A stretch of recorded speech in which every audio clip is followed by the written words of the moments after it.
The wind carried the scent of ripe grapes through the hills of Napa Valley, brushing against the wide-brimmed hat resting on Eleanor Wright's head. She stood on the porch of the estate house she had called home for the last 30 years, sipping coffee as the morning mist burned away in streaks of gold. The vineyard was her husband's legacy and now, entirely hers. 2 weeks had passed since the funeral. Charles Wright had been a man of vision and wealth, the founder of Silverthorne Cellars, a boutique wine label turned international luxury brand. He'd died with grace, just as he had lived, leaving behind a handwritten note and a sealed envelope addressed to Eleanor. She hadn't opened it yet. She wasn't ready. But this morning felt different. The quiet had grown too loud. The emptiness too sharp. Eleanor walked back inside and set her cup down on the counter. With steady fingers, she opened the envelope and unfolded the letter. Dearest Ellie, if you're reading this, I've gone ahead of you. You always were the brave one. I trust you'll manage everything well better than I ever could. There's something I never told you. About the land, about the shares, about the trust. You'll need to be careful. Trust your instinct, especially with Sebastian. Love always. Charles. Sebastian. Their son. The same son who had flown home immediately after the funeral. His designer luggage barely unpacked before he started asking about assets, balance sheets, and estate planning. Eleanor felt a cold chill settle beneath her ribs. Sebastian hadn't stayed just long enough to have dinner 3 times, wander the vineyard with a real estate drone, and meet with a financial advisor without telling her. She'd found out from Camille, the family's estate manager, who had overheard him on a phone call, pacing the pool deck with urgency in his voice. I'm telling you, it's undervalued, he'd said. The land alone could go for double with the right development partner. It wasn't grief she heard in his tone. It was ambition. The next morning, Eleanor walked into Charles's study, a room she had rarely entered while he was alive. The air smelled like cedar and old ink. His leather-bound journals lined the shelves, and a locked drawer sat beneath the desk. She tried the key Charles had always kept in his cufflink box. It clicked open. Inside, she found 3 things. A folder marked South Ridge Parcel, not public, a black flash drive, and a copy of a trust document she'd never seen before. Her name was on it. Yes, but so was Sebastian's. Not as a beneficiary. As a restricted party. She stared at the clause. Any attempt to alter or dissolve the primary trust without unanimous approval will result in full legal forfeiture of claim by Sebastian Wright, effective immediately. Her heart thudded. Why had Charles drafted this? That night, she couldn't sleep. She walked the rows of vines with the flashlight, the ground crisp beneath her boots. She stopped at the South Ridge, the oldest, most fertile section of the estate, the one Charles always protected. Now it made sense. Sebastian wanted to sell. But Charles had sealed it, and the trust was her shield. 2 days later, Sebastian returned. He hadn't called first. Just showed up, car rental still running in the driveway. Mom, he said, stepping into the foyer with his usual breezy confidence. Sorry for the surprise visit. But we have a lot to discuss. She offered him tea. He declined. It's about Silverthorne, he said, pulling out his iPad. I've run some numbers. If we subdivide the ridge and open a tasting lounge with a resort license, we could triple revenue in 2 years. I have 2 investors ready. Eleanor stayed silent. And, he prompted, and your father protected that land for a reason, she replied. Sebastian's smile faded. That was before. Things change. You can't hold on to sentiment forever. She stood. I'm not, she said. I'm holding on to integrity. He leaned forward, voice low. You don't understand the scale of what I'm offering. This is generational wealth. She reached into the drawer behind her, pulled out the trust copy, and placed it in front of him. He scanned it, slowly, and his face changed. All charm fell away. So that's it? You're just going to block me from my own inheritance? You did that yourself, Sebastian. He stared at her for a long moment, then left without another word. But she knew it wasn't over. because Sebastian never walked away empty-handed. And now, he knew what he was up against. That night, she backed up the flash drive, storing one copy in the wine cellar behind the 2005 vintages, and she called Camille. "I need you to check the south fence line tomorrow," she said, "and start logging any cars that come down the private road." Camille didn't ask why. She had worked with Charles for too long not to hear what Eleanor wasn't saying. Something was coming, and it wouldn't arrive at the front door. 2 days after Sebastian's silent departure, a new visitor arrived at the Vineyard unannounced, unexpected, and completely out of place. Eleanor saw the car first. A sleek black Audi Q5 creeping down the private gravel road like it didn't belong. It slowed at the gate, paused for an awkward beat, then drove up toward the estate house. Camille was already on her way out the side door, clipboard in hand. The man who stepped out of the SUV was in his 40s, lean, sharply dressed in a slate gray suit. He wore the kind of sunglasses that were either prescription or intimidation. "Miss Wright?" he called, stepping forward. "Apologies for the surprise. I'm Henry Langford. I represent a firm that recently spoke with your son." Sebastian's name was like a thorn these days. Eleanor didn't speak. She merely raised a brow. "He mentioned you might be open to exploring development opportunities, joint ventures, partial acquisitions, fractional investment partners." Camille made a quiet sound, almost a laugh. Eleanor gave the man a cool smile. "He mentioned that without my consent." Henry Langford adjusted his tie, trying to stay composed. "If I may just leave behind a proposal." "It's very preliminary." "Of course," she said, holding out her hand. He passed over a matte black folder, embossed with a logo she didn't recognize, Varden Strategies, LLC. "I'll review it," she said, "and let my legal counsel know." Langford nodded, already retreating. "Thank you for your time, Miss Wright." When he was gone, Camille spoke first. That man reeked of leveraged debt. Eleanor cracked a small grin. "And perfume." Back inside, she opened the folder. Inside, pitch decks, projections, land zoning estimates, a mock-up of a resort and private golf course overlaid on top of her vineyard. It was dressed up in glossy visuals and bullet points.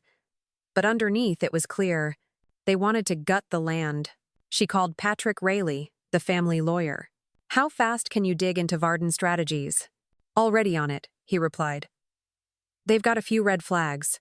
Shell companies in Miami, complaints in Reno. You want me to file a cease and desist?" "Not yet. Let's watch first." That evening, she opened the flash drive Charles had left behind. It took a moment to load. No password.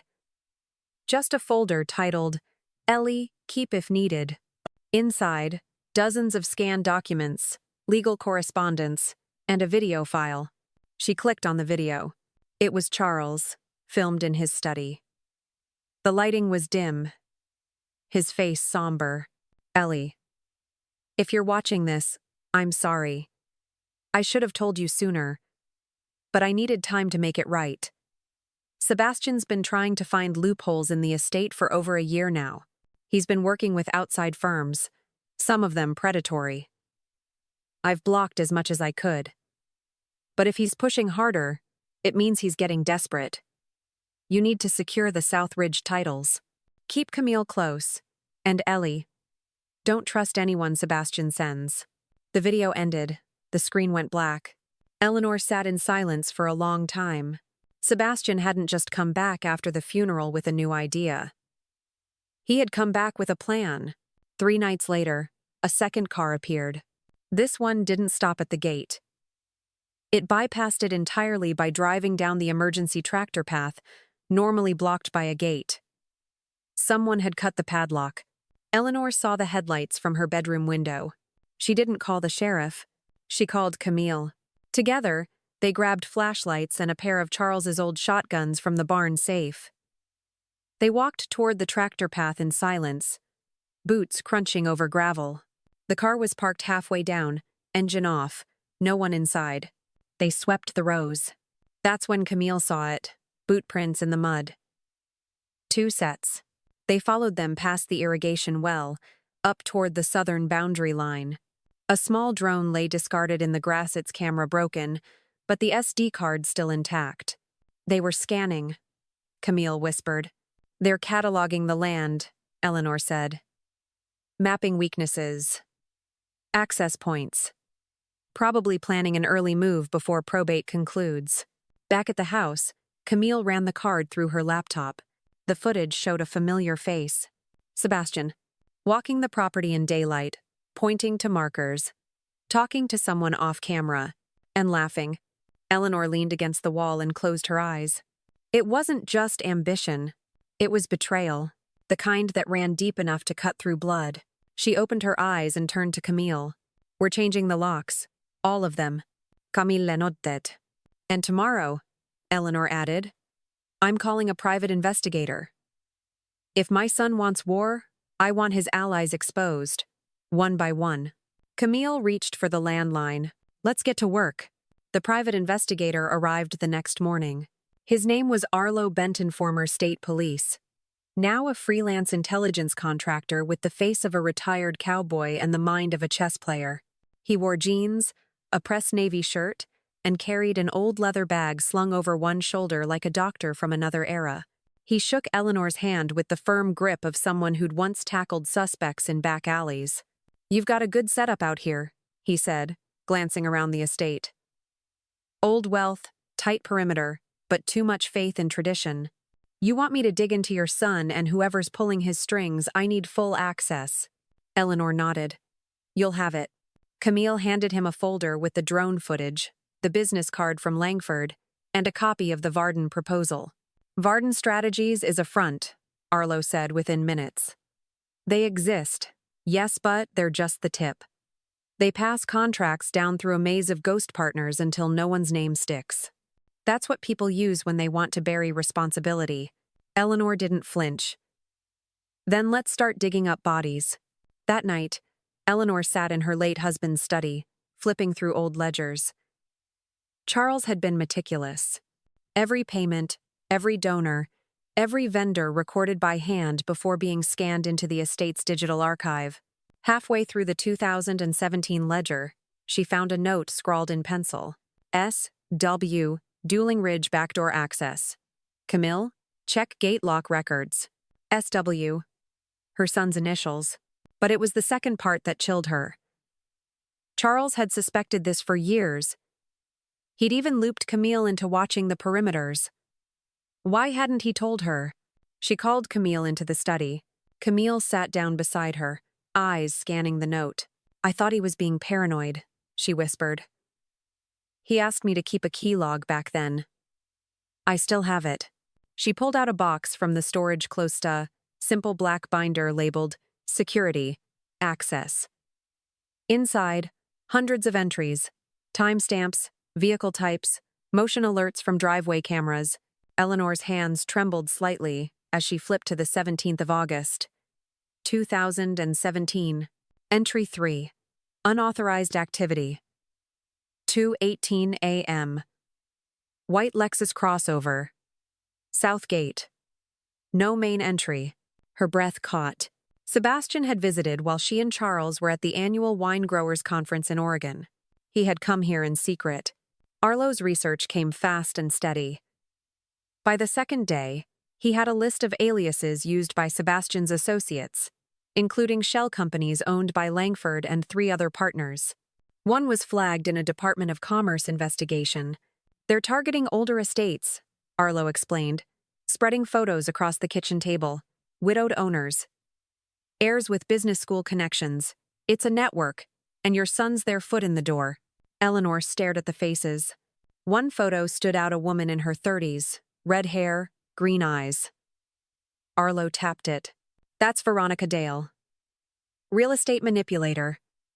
Used to work for Varden before she started her own firm. Your son had dinner with her 2 nights before Charles's funeral. Here in Napa? No, Arlo said. In Las Vegas. Eleanor's stomach turned. He was in Vegas before coming home? Arlo nodded. He wasn't flying in from New York like he told you. He was closing deals. And Veronica? She used to date Langford. Everything was tightening. On the 4th night, Camille found a burner phone in the barn. It was hidden in a grain bucket, wrapped in plastic. Its battery had died, but Arlo brought it back to life. The messages inside were simple, coded. Ridge clear. E not watching. Meet Sunday. V says push trust renegotiation. Sell her on retirement. She hates cities. Try Utah pitch. Eleanor stared at the words. Sell her on retirement. They were planning to wear her down. Make her doubt her age. Her strength. Her future. But they'd underestimated one thing. She had nothing left to lose, and she would rather burn the vineyard to the ground than let them steal it. The morning after discovering the burner phone, Eleanor woke to the scent of rain on the vineyard soil. The clouds had rolled in overnight, the sky a heavy blanket of gray that draped across the ridgelines. She took her coffee to the porch, watching the low fog curl around the vines like smoke. Camille joined her, a worn manila folder in hand. We mapped every camera blind spot yesterday, and the gate's been cut twice this week. They're testing us. Eleanor took a slow sip. Then it's time to test them back. At noon, Arlo arrived with news. They're prepping a hostile maneuver, he said, setting a laptop on the dining table. Veronica filed an LLC this morning, Napa Legacy Holdings. And guess what address she used as her base office? Camille leaned over. Sebastian's old apartment in Brooklyn? Arlo nodded. He's anchoring her operations. Probably as a shadow partner. They're trying to build a fake paper trail to claim rights to your land. Eleanor didn't flinch. Then let's give them something worth fighting over. She pulled out a map of the property. This ridgeline here, she said, drawing her finger across a stretch near the southern slope. It's off the books. Charles never logged it with the business filings, but he left it to me in the original prenup amendment. Separate from the winery.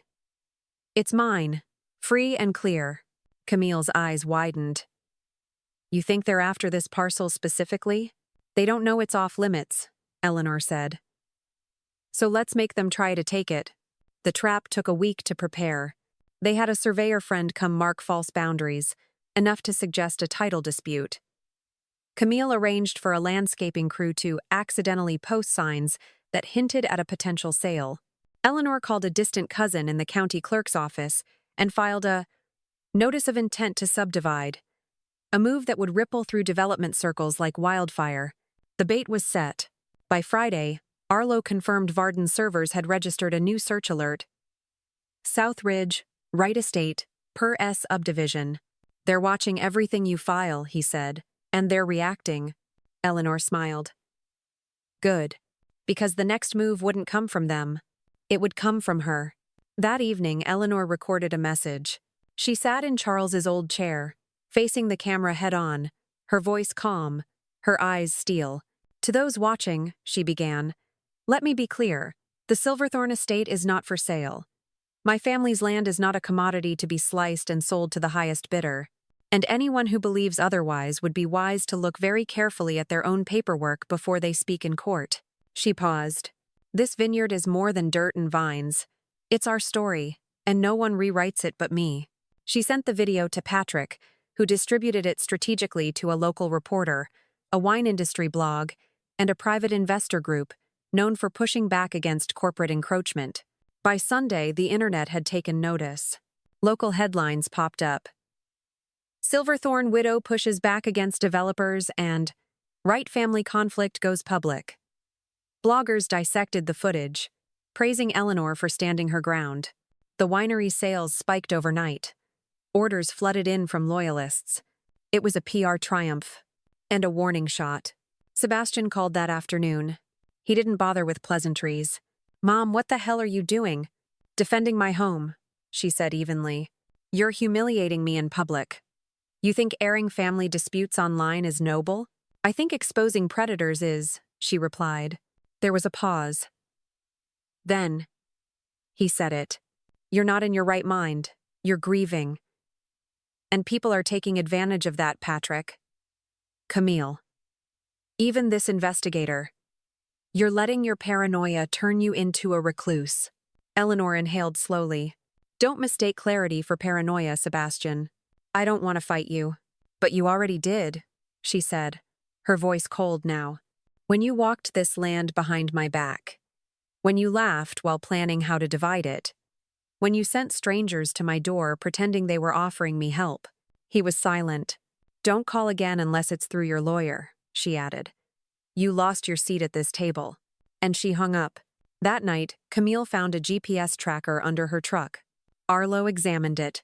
Military grade, he muttered.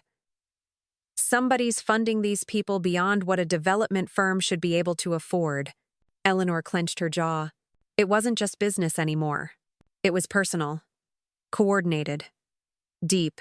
She stared out the window, watching the moon rise over the ridge. They'd tried to push her out with whispers. Now they'd hear her roar. Rain returned to Napa like a long-held breath released.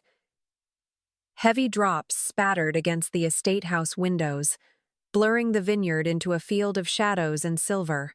Inside, Eleanor sat at the kitchen table with Camille, Arlo, and Patrick on speakerphone. A stack of legal folders formed a wall beside her trust documentation, land titles, transaction logs, proof of everything they'd built, and everything they were now defending. They filed a preliminary injunction this morning, Patrick said from his office in San Francisco. Veronica, Dale, and Sebastian are formally contesting the trust structure. They're using the language of coercion, claiming Charles unduly influenced Eleanor to alter the documents before his death. Eleanor blinked slowly. They're saying I manipulated my own husband? They're painting it as a late-stage pressure play, Patrick replied. They're leaning hard into your age, your health, and your emotional state. I'm not senile, Eleanor snapped. No one's saying you are, Patrick assured. But they're hoping a judge will question whether you understood what you were signing. It's their only viable angle. Arlo crossed his arms. You want me to get ahead of this? Yes, Eleanor said. Expose everything.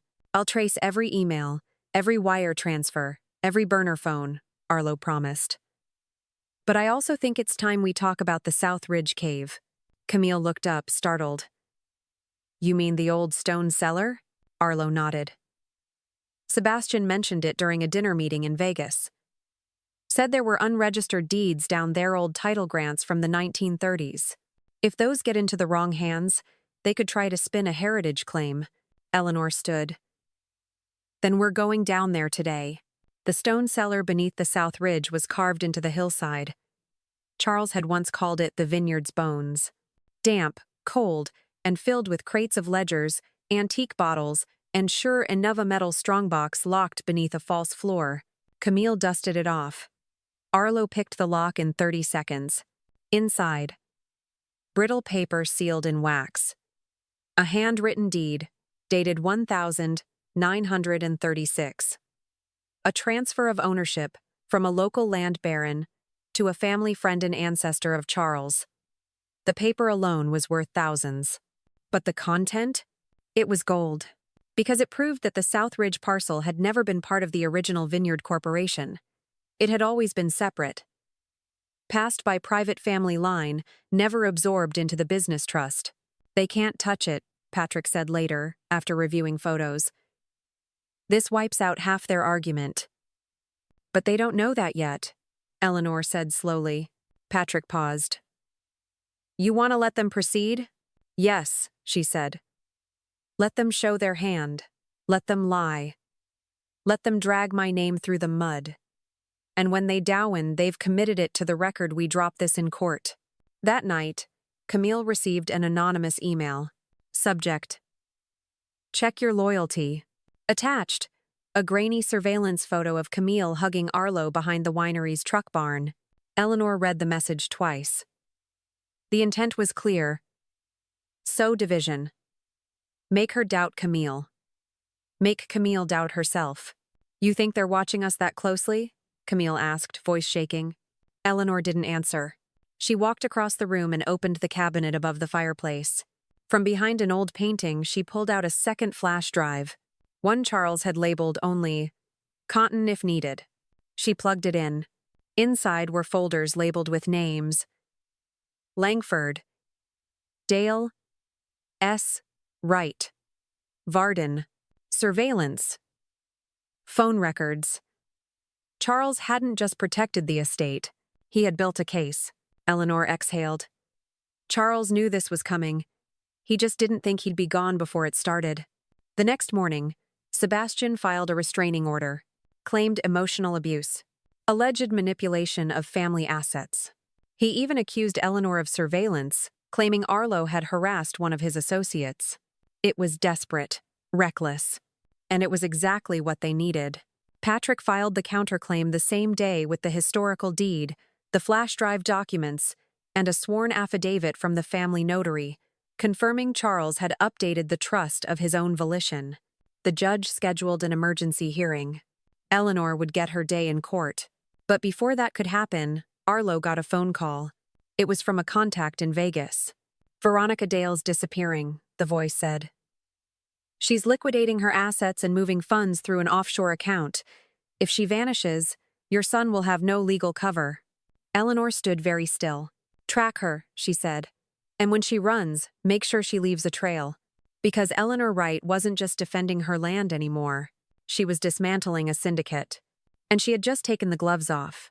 The courthouse in downtown Napa was modest sandstone steps, ivy climbing up its columns, a small fountain burbling beside the main doors. But on the day of the hearing, it might as well have been the gates of a battlefield. Eleanor stepped out of Camille's car in a tailored navy suit. Her silver hair was pulled into a low chignon, her stride confident. Beside her, Arlo carried a briefcase filled with evidence. Camille followed with quiet strength. Patrick met them at the entrance. They'll be here, he said. Sebastian. Veronica. And their new counsel. Eleanor smiled. Let them come. Inside, the courtroom buzzed. Reporters sat in the back rows. A few members of the local wine board had shown up, uninvited. The judge, a sharp-eyed woman named Dana Leeds, entered briskly, and silence fell. Let's get to it, Judge Leeds said, flipping through her docket. Preliminary hearing regarding the Wright Estate Trust contestation. Plaintiff. Sebastian Wright. Defendant. Eleanor Wright. Sebastian stood. He wore a charcoal suit and an expression that tried for wounded but veered toward petulant. Veronica was seated beside him, impassive. Her new attorney, a man with slicked-back hair and a Mont Blanc pen, began, Your Honor, we contend that Mrs. Wright is not mentally fit to administer the estate. Furthermore, we assert that Charles Wright was unduly pressured into altering the trust in the months before his death, in ways that deviate significantly from the family's legacy and business trajectory. Judge Leeds raised an eyebrow.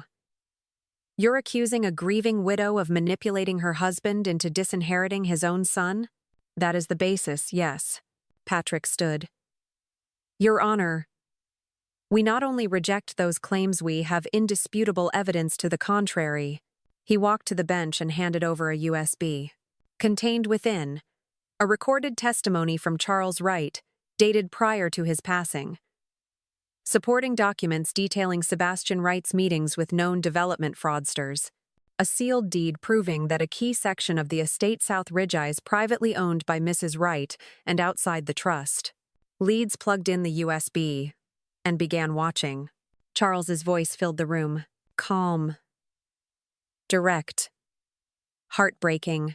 By the end of the 5-minute video, silence had settled over the courtroom. Sebastian's face had gone pale. Veronica shifted uncomfortably. Judge Leeds set the papers down. Plaintiff has 30 seconds to respond. Sebastian opened his mouth, then closed it. His lawyer tried to speak. Your Honor, this material is damning, Leeds cut in. You filed this claim under false pretenses, using manufactured allegations.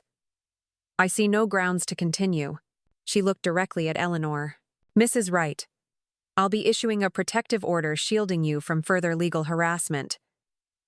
You're to retain full control over the estate, and all claims by the plaintiff are dismissed with prejudice. Gavel. Bang. It was done. Outside, Sebastian approached her. He wasn't angry anymore.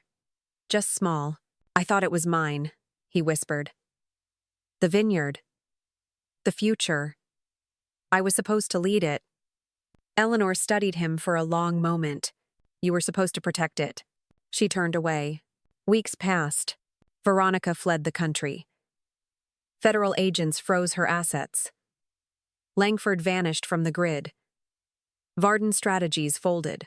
The media moved on. But the Vineyard didn't. It bloomed. That autumn, Eleanor hosted the first Silverthorne Heritage Gala in 10 years. Locals came. Industry veterans. Women in finance, farming, and law.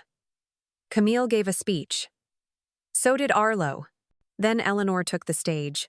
I was told once that I should retire, she began. That I was too old. Too emotional. Too traditional to survive. She held up a glass of her husband's 2008 Merlot Reserve. They were right about one thing. I am traditional. I believe in legacy. And I believe you protect what's sacred, not because it's profitable, but because it's yours. A standing ovation followed. And as the music played into the evening, Eleanor stood beneath the stars, surrounded by vines and the people she trusted. She had lost her son to greed, but she had reclaimed everything else. The Vineyard, her name, her future, and no one would ever try to take it again.